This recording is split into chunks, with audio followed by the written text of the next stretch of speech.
Welcome to the third session of our National Director Conference 2022. This is under the theme Wisdom for Future, Harmonizing the Diverse Board.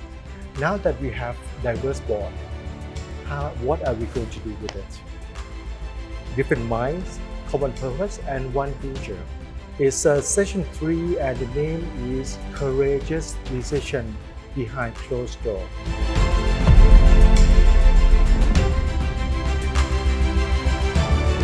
Well, as you mentioned, Colin, I'm on a number of different boards across the world, mostly in the US and Europe and the Middle East, and not in Asia, but I do have exposure to global businesses.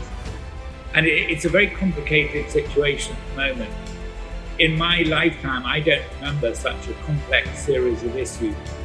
Most people on this call will be used to ups and downs in their business. They'll be used to economic problems and challenges. But it's a confluence of geopolitical issues, economic issues, and social issues, particularly the tensions and divisions that are within and across many societies that is unusual. So from my experience, and many of the boards I'm involved with, we're wrestling with a lot of unknowns. And the difference is that these are not just economic and business unknowns, these are social and political unknowns. And others may have a different perspective, but it's the first time in my career where for very large international companies, at least, geopolitics and political and social calculations are at least as important as economic and business ones. And this is relatively new territory, I think.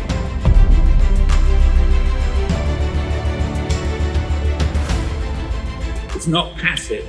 It's not what you would expect. It means stepping out and doing something which is uncomfortable, difficult, possibly very stressful. One is around people. What if you're uneasy or unhappy with the performance of the chief executive or the chairman, and yet that is not the accepted view, or if that individual has been there for a long time and has an iconic status? The second sort of courageous, just very quickly, it can be around what I can call, it sounds rather dull, but around controls. You're just worried that A business or B business is not being controlled properly, then the numbers aren't what they seem, or the ethical standards are not what they should be, or the behaviors are not what you would like, and it's not consistent with the values of the company. And this can be instinctive, this can be very difficult to raise, because you often don't have the facts. Courage can be sticking with, and those that have, those who've been exposed to hostile media attacking your company. There can be a lot of psychological, particularly on board members. We tend to be very reputation sensitive. If you're an executive, you tend to be more performance focused, but let's be honest, many board members are personal and collective reputation sensitive. You can be under a lot of pressure to do things. That requires a different type of courage to do nothing or to stay the course, as we would say. Yes, I think you're right, Colin, and I think crisis can be what I call a tactical and immediate test of the courage and resolve of a board.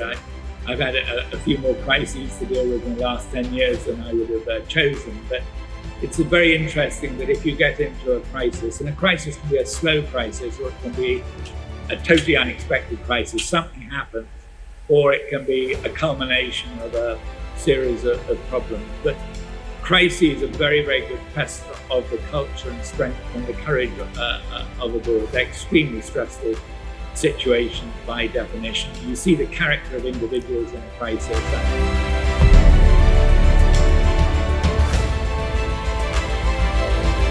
This whole notion of stakeholder capitalism is relatively new, actually. It's probably in the last 10 years that it's been raised before, but at least in the Western world, it depends if you're in a family business or in many Asian or Latin American businesses, not the same, but the dominant intellectual framework for companies has been shareholder value, shareholder capitalism, as you all know, and not just from a financial point of view. That was considered, some of the theoretical work by Milton Friedman, who's been badly misquoted on this, said there's a moral basis for it. And you can debate shareholder value and shareholder capitalism and perhaps be questioned, but it did have the great virtue of simplicity, and it had the great virtue of the performance measures, returns to shareholders, value creation, were very, very clear. And the assumption was you would operate within the social and legal norms of society, so you didn't have to worry about anything else.